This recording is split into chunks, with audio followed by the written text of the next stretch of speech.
everyone, and welcome to this week's edition of Petal Panther Football. I'm Mark Easley alongside head coach Marcus Boyles. And today, a little better topic to talk about than the last week's show, but this past Friday night, the Panthers took on a very talented George County Rebel high school team and came out with a 42-30 win, and really a score that might be closer than what the game was. Led 42-10 early in the fourth quarter and got a chance to play some young guys and got some good game experience for them. But the question last week we said was, how would the guys bounce back after a tough road loss? I think some answers, you saw some answers the other night. I agree. You know, we didn't know after the Gulfport loss how we were going to respond. You always worry about that with a team when you experience that first loss, is how they go respond. And we had a great week of practice, and usually, as you well know, when you have a great week of practice, it carries over. You usually have a pretty good football game, and that's what happened. And I was glad our kids came out really focused. First home game, my goodness, I was excited about that, just to play at the Panther Stadium. We were glad for that. Yeah, military appreciation night. Plus, we appreciated a lot of Petal Elementary students as well. Man, it was a great atmosphere, great crowd. That was the largest crowd I've seen there in a while. I mean, for an opening game, that had to be a lift for you as the coaching staff and the players. Yeah, we did the military appreciation. Then we did, like I said, we recognized kindergarten, first and second grade. I think kindergarten and first grade were the run-through line, and second grade did the national anthem. So just try to get all those kids on the field, let them experience something, and took a couple of minutes to get them off the field at the end. But when you got 700-800 kids, I don't know how many we had out there, and parents, because you can't turn the kindergarten kids loose. You got to have the parents there to catch them. There's no telling where they end up if you turn them loose. So, but it was a great atmosphere, and just trying to get our kids involved in our program early on, as kindergarten and first graders. All right, let's talk about the first quarter. We really expected fireworks the whole game. In the first quarter, no score after one. I don't think anybody in the house would have thought that. I know I didn't, because I thought, well, they're going to be able to score some. We're going to score some. But really, maybe a feeling out process that first quarter. But I thought we settled in defensively. I'm not sure what your strategy was, other than maybe not give up big plays and just create some turnovers. But I thought the defense settled in and really played well for the whole game. I did too. I thought our defense really got after it all four quarters, and like you said, the score was a little misleading at the end, but that's okay. I thought our defense played really, really well, and it is a deal. Don't give up the big play, because they got a couple of guys that can make some big plays, and we didn't want to give up a cheap score, make them drive it. And I think by doing that, you saw them, have a holding call or an offsides call, or even a couple of turnovers there that stopped drives. And then offensively, we were kind of feeling our way that first quarter, but I think once our Coach Holman and his group, those offensive linemen, made a few adjustments blocking-wise. I think you see from probably about the end of the first quarter on, we really dominated the line of scrimmage. Yeah, I was going to talk about that last drive of the second to last of the first quarter. We took over after a down punt on the 5, had a great drive going, and then threw an interception down on their 10. But that was indicative of things to come on that drive right there. It was, and that Tanner played really good again for us. I thought he played pretty good against Gulfport. He played real good against George County, but he did a couple of miscues there in the first half, especially in the second quarter. The one you're talking about, he just lost sight of the sticks and the chains. He should have just kept running, and he might still be running. Yeah, it was a fourth down play. It was a fourth down play, and he's looking downfield to make something, and that's good. He's growing as a quarterback, but sometimes you just let your natural ability take off and run. And we talked about that, the progression he's made in the 3 weeks of quarterback. He made some throws this past Friday night that he wasn't making against Gulfport, some of the better reads and some touch passes. But as you said, I thought he passed the ball and made pretty good decisions. He did. I thought he really did. He'd like to have the goal line fade back. He threw it a little flat, and again, just experience. He knows something we work on, and he knows better, but you'll see if you watch college football on Saturday, you saw some of those passes those quarterbacks tried to make too. So it's not always perfect. But starting at the end of the first quarter, started a drive after recovering a fumble, and a 77-yard drive, and starting with that drive that carried over to the start of the second. 6 out of 7 drives, 3 out of 4 in the first half, and then the first through the second half, all touchdowns. Yeah, efficiency. That's what we want. We want to. And that's what we tell our team. If we're just in every drive with a kick, we're okay. Just don't turn the ball over, and I thought we did a pretty good job of that the other night. on that 77-yard drive. Stephon Hutterson had the touchdown. Big night again for him. Goodness gracious. We'll talk about his yardage when we talk about the second half in just a second, but had the touchdown there, had the touchdown, 36-yard run, I think, then had a 43-yard touchdown pass. So 2 of the 3 touchdowns came with him touching the football. He played really well, and again, Yancey came in like he did. He didn't see Yancey as much against Gulfport, but you did against Hattiesburg. Yeah. But again, he came in the other night, got some tough yards for us, got some first downs, and gave Stephon a chance to get a breather on the sideline over there. Yeah, and then Natarian Watts on the sweep fumbled the ball, and it bounced like a basketball. This time came right back to him, and reverse field, zigzag through a few defenders, and pretty much went untouched from about 36 yards. Yeah, I saw one of the reporters, I'm not sure which one, what paper or whatever, called it a reverse, so I guess he was blocked off, so I guess he saw one guy going one way and then coming back. So, he ran a long ways for that touchdown, a lot further than he had to. And he had a lot of good return yards on kickoffs, too. Set us up in good field position. Yeah, he's playing really well for us. He's getting more comfortable with the offense, and just very pleased with how our guys are progressing for the first 3 weeks. Yeah, got a lot of good first half highlights. Let's take a look at those now, then we'll be right back and talk about that second half.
Welcome back to the Petal Panther football show. We went into the locker room leading, I guess it was 21-7. No points in the first quarter, 28 total in the second. But really their only touchdown was a 4th and long, and just threw it up for grabs in that first quarter, completed a 30-yard touchdown run. But that's the only points they had in the first half. And going in feeling pretty good, up 21-7. Them receiving the kickoff, though, you knew you had to be ready to come out and play. That's right.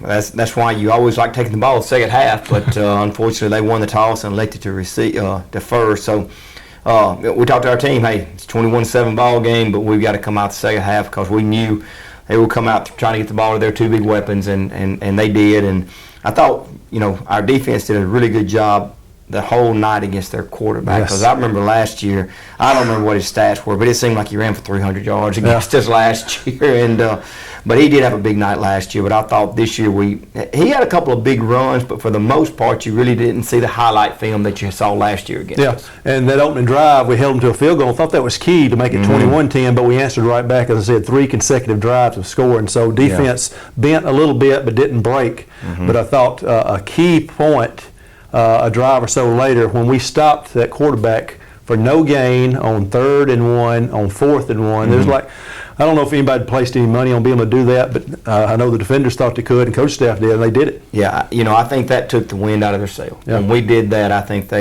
you saw them maybe start playing a little bit different. And I think, again, we scored all the points on offense, but I'm telling you, the defense really set the tone because for whatever reason, we struggled getting going in the first quarter.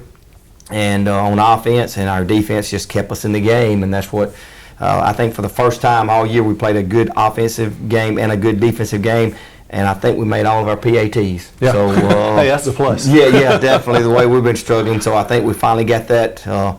We're getting that fixed, and it's a process, and it's not always the kicker's fault, not always, but there's a process. Yeah. Everybody wants to blame it on the kicker when he misses it, and sometimes it's not his fault. A lot of things have to go right. The snap, the hold, the placement, everything. That's right.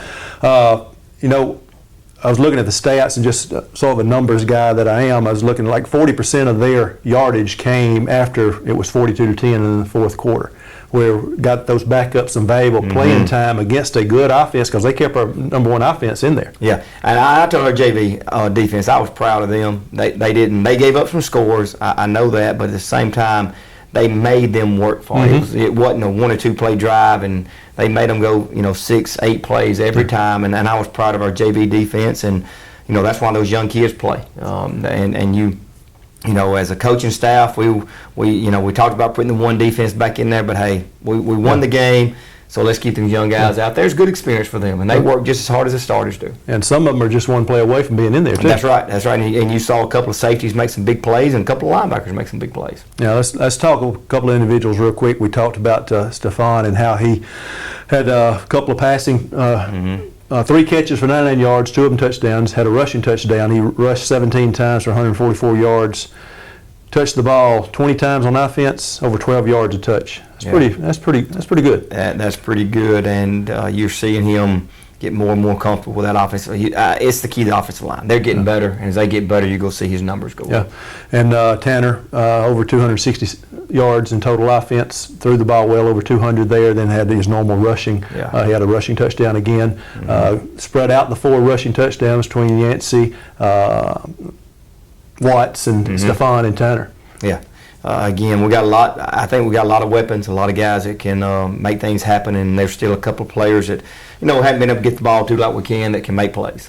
Yeah, and Ed mentioned this other night on, I think it was maybe a 3rd and 2, 3rd and 3, how Stephon seems to run different when he knows he needs to get to the chains. Yeah. When he's in the open field trying to make something happen, he'll run a little bit different, trying to pop a big play, but when he knows he's got to get, hey, I need 2 or 3 yards, he's looking for the first opportunity to turn it up and lower his head and get it. Yeah, he's a smart ball player, and he always knows when it's 3rd and short, 4th and short, it's a different running back than it is when it's 1st and 10. He's a little bit different. He still runs hard, but like you said, on 1st and 10, he's looking to try to break that thing. On 3rd and 2, he's trying to get 2 yards. Yeah, and he normally does that. It's hard for one guy to get a good lick on him. But a great game the other night. Good highlights here in the second half as well. Again, the first 3 drives made it 42-10 before they tacked on 3 there in the fourth quarter. But a good 42-30 win against a very good team. Got to be proud of that. I am, and what a great crowd.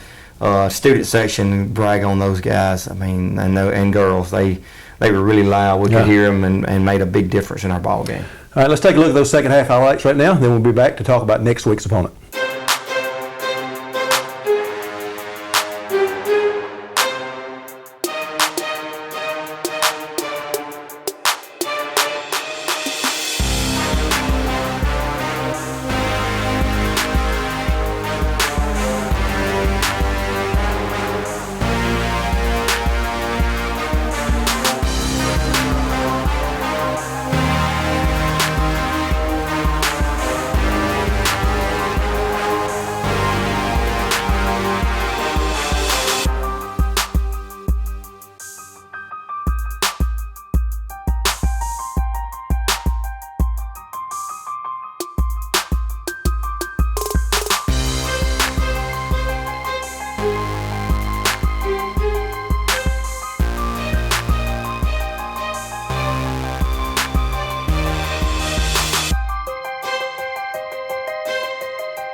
Welcome back to the Petal Panther Football Show. Mark Easley alongside head coach Marcus Boyles. And this coming week's opponent, the Laurel High Golden Tornadoes, say it's the same song, a different verse. A very athletic team, very good team, coaching staff you're very familiar with.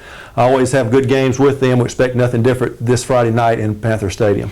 Yeah, you know, when you look out there, you say, okay, I thought that guy graduated and that guy graduated. And then you look at the name and said, oh, it's a different name. Yeah. They look the same. Yeah. You know, just very, very athletic. They're, you know, the DBs are tall, rangy kids, big offensive linemen, defensive linemen that can run.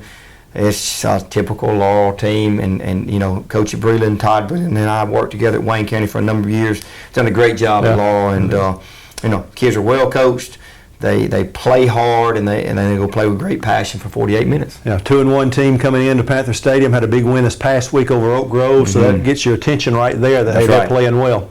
Yeah, you're right. They really. I think they beat Oak Grove 28-14 this past Friday night, so that got our kids' attention, and we better be ready to play because I know they're going to bring it to us. And us going to Laurel last year and beating them, they go have that in the back of their mind. So you know, again, we're getting everyone's best shot, and you know that I wouldn't have it any other way. And that brings the best out in your kids too, and you expect the same questions may be answered. Hey, we had success again. How do we handle that? That's right. Against another good team. That's right. How we gonna handle it? You know how are things gonna be? You know, in the locker room, on the practice field, how we're going to be Friday night leading up to the game. All right, and that's this Friday night, 7 o'clock kickoff right here at Panther Stadium. We hope to see you here. You can always log on to petalschools.com for the webcast or tune in to WMXI 98.1 for the radio broadcast, and we'll hope to see you this Friday night. Yep. Cheer these guys on to another win as they try to improve to 3-1, getting ready for a tough division slate on down the road, playing these good non-division teams, and another one's coming here Friday night in the Golden Tornadoes of Laurel High. So until next time, for all the Panther Nation, for head coach Marcus Boyles, his coaching staff, and all the Panthers, I'm Mark Easley. You've been watching Petal Panther Football right here on petalschools.com.